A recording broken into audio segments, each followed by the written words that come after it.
8月22日上午10點，無錫青陽茂業裡的宜得利重新亮燈。一位到店顧客發帖說，恢復供電前，顧客仍在打着燈購物。10點燈亮後，他完成了復電後的第一單。從8月4日斷電算起，正好18天。評論區的第一反應是贏了。再往前翻，還有一句更響亮的話：人民的聲音，人民的行動。但這算不算贏，還得看這電到底是怎麼通回來的。這家宜得利2021年9月開在無錫青陽茂業。7月29日，商場貼出告知函，說雙方合作已經在7月27日解除。宜得利隨即貼出聲明，說租賃合同仍然有效，期限到2029年，門店從未同意解除。之後，茂業要求宜得利在8月8日前完成清場，宜得利沒有走。8月4日，店裡斷水斷電，門口搭起圍擋和鐵架，原來的通道只剩一個人能通過的寬度。雙方都沒有公開完整合同、付款記錄和解除依據。可在答案出來以前，店已經停了，進貨通道也被封鎖。這也是整件事最讓人不舒服的地方。合同爭議還在紙上，掌握電閘和通道的一方已經能先改變另一方的營業狀態。宜得利沒有關門，店員給顧客發手電筒，工作人員1對1陪同客人挑選商品。有人專門趕來買貨，員工還在門口貼出一句：今日雖被困，感謝您的支持。去的人想法各異，有衝着支持去的，有打卡看熱鬧的，也有純粹圖新鮮的。但他們做出的動作是一樣的，商場想讓這家店失去客流，他們偏偏進去消費。8月20日，宜得利貼出一張新公告，致每一位陪我們走過黑暗的朋友，謝謝你們一直在。公告說，門店將在8月22日恢復供電，還建議顧客22號以後再來。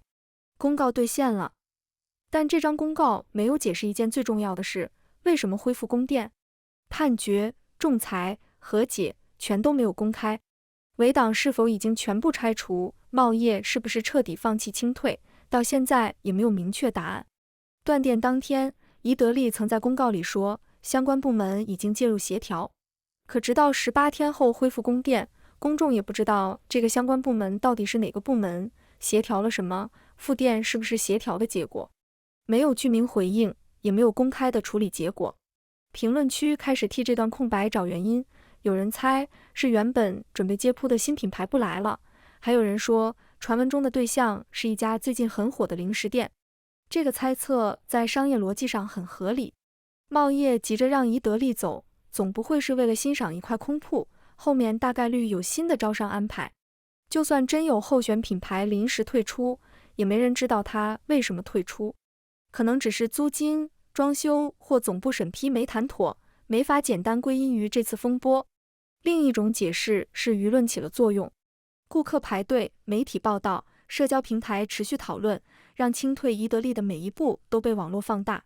商場原本只需要面對一家租戶，後來還要面對圍觀的人、消費者和自己的聲譽，這當然會增加繼續清退的成本。